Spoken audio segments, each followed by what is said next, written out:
he posted it on his Facebook, or that the document is real, or that ChatGPT can make a translation. Do you think that Tim actually believes anything that he says, or is he just turning the content millstone for money? I think the pressures are there, but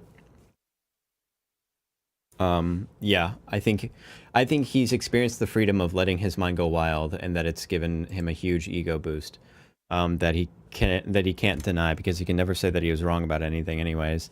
So I think he's trapped in a world of his own making, I think.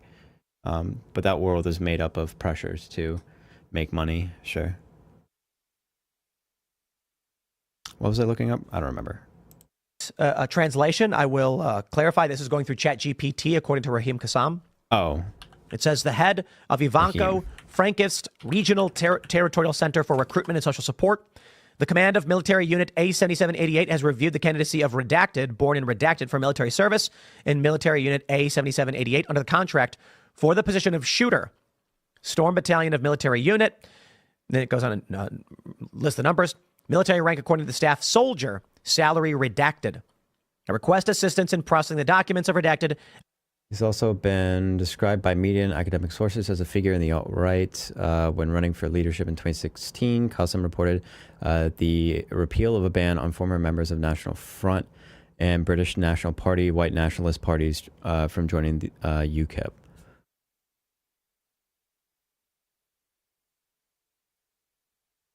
And directing them for further military service. It seems to be correct. What does? Newsweek is reporting this. Now, here's what I'm concerned about. I did not see Newsweek reporting this. The FBI taking over this investigation, I'm not confident we're going to get a true understanding. Florida investigating may be great, but I don't know to what degree they can investigate foreign influence. Now, let me show you something that's going to piss off all of the deep state, the establishment, and I got it queued up. Always do. From Politico. Ukrainian efforts to sabotage Trump backfire. Take a look at this. Could you imagine if while in Ukraine, he kept trying to fight with the Ukrainian military, and they were like, listen, like, you have no experience. You can't fight with us. You have no experience. We can't just give you a gun.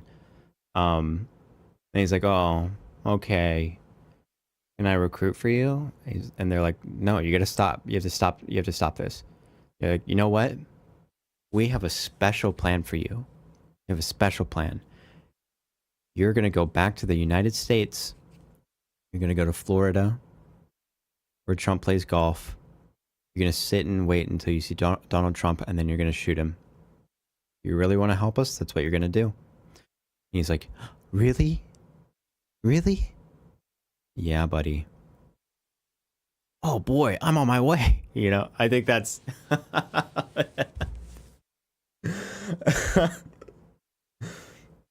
And then he leaves, and then they're like, oh, thank God we got rid of that fucking piece of shit. And then the story breaks, and people find out. And Tim is like, oh my God, the Ukrainian state set him up. They told him to do it. That's what I imagine in my head. January 11th, 2017. Donald Trump wasn't the only presidential candidate whose campaign was boosted by officials from a former Soviet bloc country. Ukrainian government officials tried to help Hillary Clinton and Zelensky's sweating balls right now. Yeah. Undermine Trump by publicly questioning his fitness for office. They also disseminated documents implicating a top Trump aide in corruption and suggested they were instigating the matter, only to back away after the election. And they helped Clinton's allies research damaging information on Trump and his advisors, a Politico investigation found. Of course, the man in question, the Trump aide, was Paul Manafort. Are we doing the red yarn? Who actually was convicted.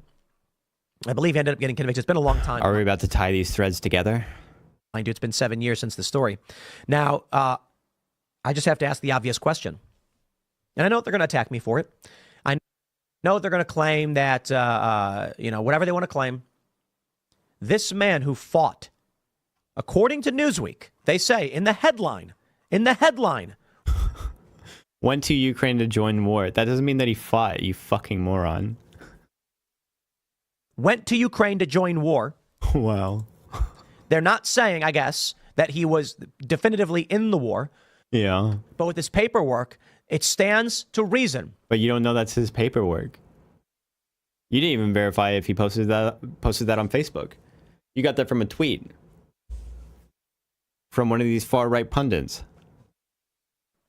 This man was actively fighting for Ukraine. Semaphore says he